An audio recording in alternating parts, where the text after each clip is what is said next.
Kenapa sustainability menjadi penting? Karena isu ini betul-betul around us hari ini. Regulator juga sekarang mengeluarkan begitu banyak aturan terkait dengan sustainability. EU itu punya direktif yang sangat kompleks. Direktifnya ini bahkan dikesankan menyulitkan perusahaan. Sekarang semangat yang dilakukan oleh EU adalah menyederhanakan direktifnya. Kita mungkin jarang sekali mendengar isu-isu sustainability misalnya, ESG dan lain sebagainya. Tapi sekarang topik-topik seperti itu menyelimuti apa yang ada di dalam laporan keuangan ataupun annual report yang bahkan menjadi tema penting pada malam hari ini. Bapak Ibu sekalian, karena terjadi begitu banyak perkembangan domestik maupun eksternal, sehingga kemudian banyak ada hal-hal yang bagi kita yang aktif di dunia usaha ini atau para pimpinan perusahaan ini yang perlu menjadi perhatian. Karena perkembangan 2 dekade terakhir ini, baik dari dalam maupun dari luar, itu paling tidak ada beberapa hal yang mempengaruhi keputusan kita. Terutama karena ada istilahnya faktor risiko baru, karena perkembangan domestik maupun eksternal. Ada perkembangan risiko, jadi risk faktornya itu bisa berubah. Dulu mungkin cyber belum jadi isu, tapi sekarang mungkin cyber menjadi isu. Artinya 2 dekade ini menggambarkan adanya perubahan risk factor. Kemudian tentu saja semua ini juga mempengaruhi strategi outlook kita. Bagaimana kita menyusun strategi, apa yang menjadi prioritas, itu betul-betul mempengaruhi kita semua yang aktif atau sebagai pimpinan dari perusahaan. Tidak hanya strategi outlook, tapi juga ada opportunity. Kemudian yang berikutnya adalah ada kewajiban disclosure misalnya, dari perkembangan apa yang ada dalam 2 dekade. Bapak Ibu sekalian, perkembangan ini tentu saja tidak akan berhenti.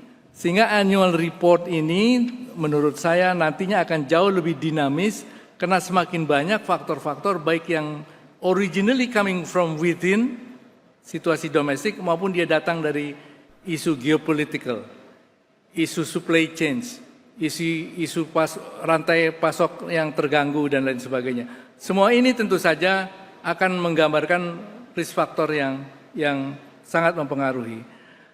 Ada survei penting yang dilakukan oleh salah satu konsultan ternama di dunia, saya tidak perlu sebut namanya. Pertanyaannya kepada para pemimpin CEO perusahaan besar itu, apa yang menjadi hal bisnis priority Anda? Ada 3 hal. Yang pertama teknologi, kedua AI adoption, yang ketiga adalah sustainability. Nah, saya singgung yang sustainability karena relevan dengan tema kita pada malam hari ini. Teknologi dan AI adoption mungkin nanti lain kali dalam kesempatan yang berbeda. Kemudian kenapa sustainability menjadi penting? Karena isu ini betul-betul around us hari ini.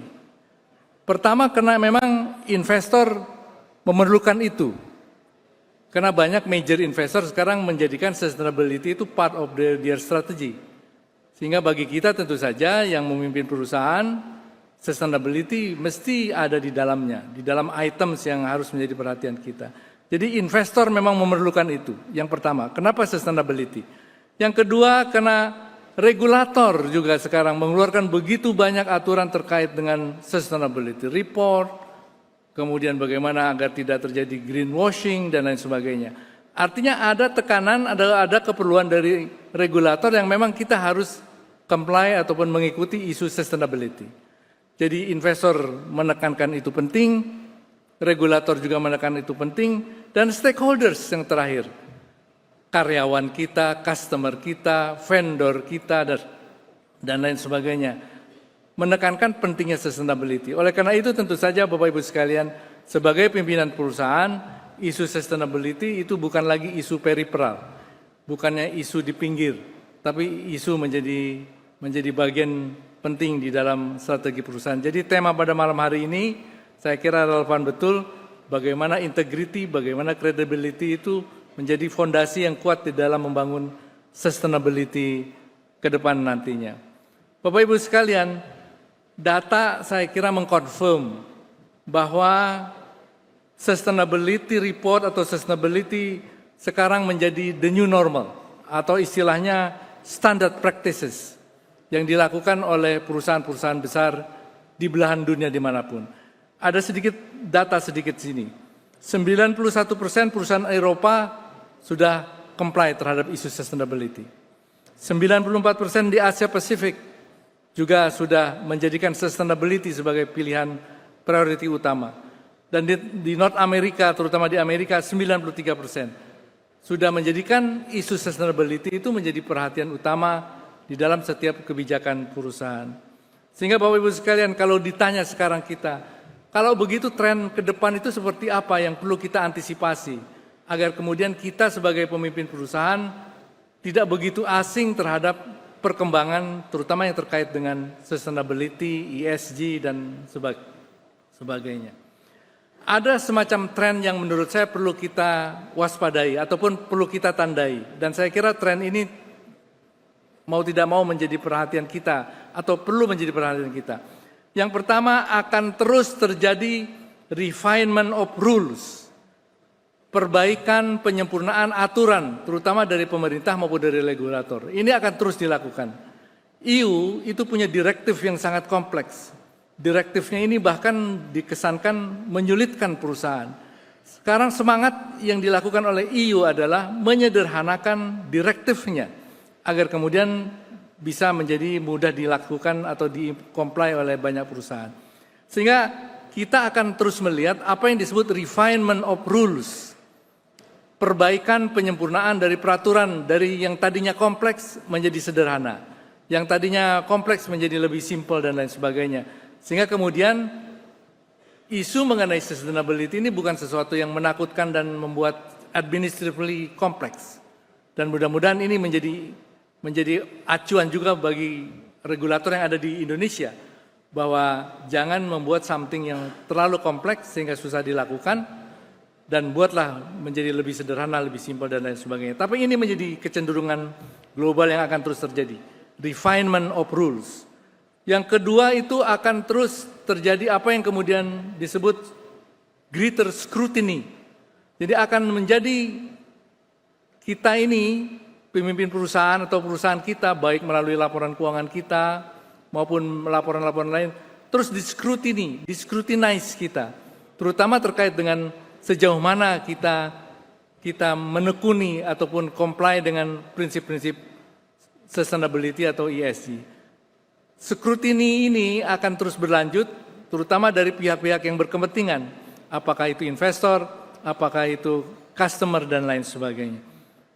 Yang terakhir saya kira akan terus berlanjut apa yang disebut integration into core business. Jadi tadi saya sudah menyampaikan bahwa sustainability tidak lagi di peripheral, sustainability akan menjadi ada di very core, bahkan kemudian menjadi terintegrasi bagi kebijakan perusahaan secara keseluruhan. Bapak Ibu sekalian, ini menarik dan ini menurut saya penting. Kita saya kira to some extent dari beberapa sustainability report yang dibuat oleh teman-teman yang go public, kita sudah mulai melihat ya sejauh mana kemudian komitmen mulai terlihat secara berkesinambungan. Karena ada istilahnya scope 1, scope 2, dan scope 3.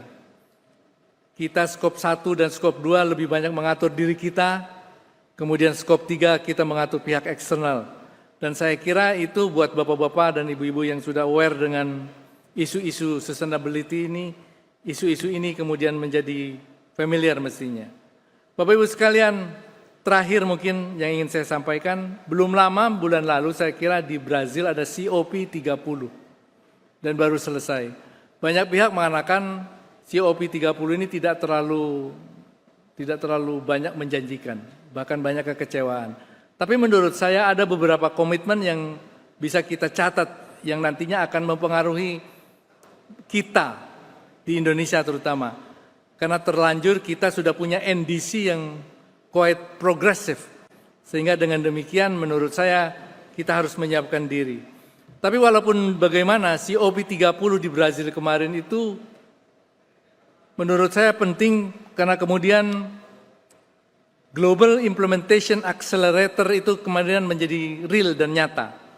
Jadi berbagai macam kebijakan ditujukan agar kemudian terjadi akselerasi di dalam implementasi global terkait dengan sustainability ini. Dan menurut saya ini penting. Dan bagi kita terutama, karena ini juga menjadi business opportunity, saya mencatat misalnya ada beberapa hal ini yang penting. 1,3 triliun new commitment di dalam financing energy transition. Ini luar biasa, 1,3 triliun, hampir sebesar GDP kita. Dan ini menurut saya menjadi satu hal yang penting, walaupun ini up to 2035. Jadi menurut saya ini opportunity dan juga sekaligus menjadi satu hal yang akan selalu menjadi komitmen pemerintah untuk bisa mengimplementasikan. Nah, kuncinya dalam konteks NDC ini, bagaimana setiap perusahaan memiliki komitmen NDC pada lokal korporasi yang sejalan dengan NDC pada level nasional. Saya tidak paham karena dari beberapa pengamatan saya, masing-masing perusahaan besar sekarang sudah memiliki unit sustainability tersendiri. Ada yang secara dedicated besar, ada yang masih ditempelkan di humas kadang-kadang, atau di unit-unit lain. Tergantung, saya melihat, tergantung dari mana melihat pentingnya isu ini sebagai bagian dari strategi korporasi. Tapi intinya menurut saya, laporan yang akan dituangkan oleh kita dalam komitmen kita, tentu saja harus kita yakini ini menjadi investasi yang kemudian menelurkan manfaat yang besar bagi perusahaan.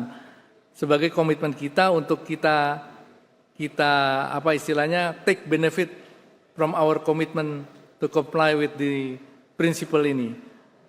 Baik itu scope 1 maupun scope 2 maupun scope 3. Mudah-mudahan Bapak Ibu sekalian, sekali lagi fondasinya sudah terbentuk karena integrity, credibility, accountability is there already. Kemudian dari situ kemudian kita bangun komitmen terhadap sustainability. Bapak Ibu sekalian, ada beberapa target yang menurut saya perlu menjadi perhatian kita karena NDC kita seperti kita tahu net zero emission itu by 2060 or earlier. Saya kira ini juga menjadi acuan bagi kita ketika kita menyusun strategi pada our level korporasi. Dan yang juga penting 19-23% renewable energy itu di tahun 2030. Jadi tahun 2030 energi kita 19-23% harus datang dari renewable energy. Artinya Bapak Ibu sekalian, pemerintah punya komitmen yang luar biasa besar. Kita sebagai pimpinan dunia usaha tentu saja juga harus align dengan target ini dan pada level korporasi kita harus ada kebijakan ini. Dan tentu saja malam ini tentu saja meyakinkan saya bahwa kita tidak ketinggalan. Apalagi kalau ini dijadikan acuan dasar penilaian kepada kita semua terutama perusahaan-perusahaan besar.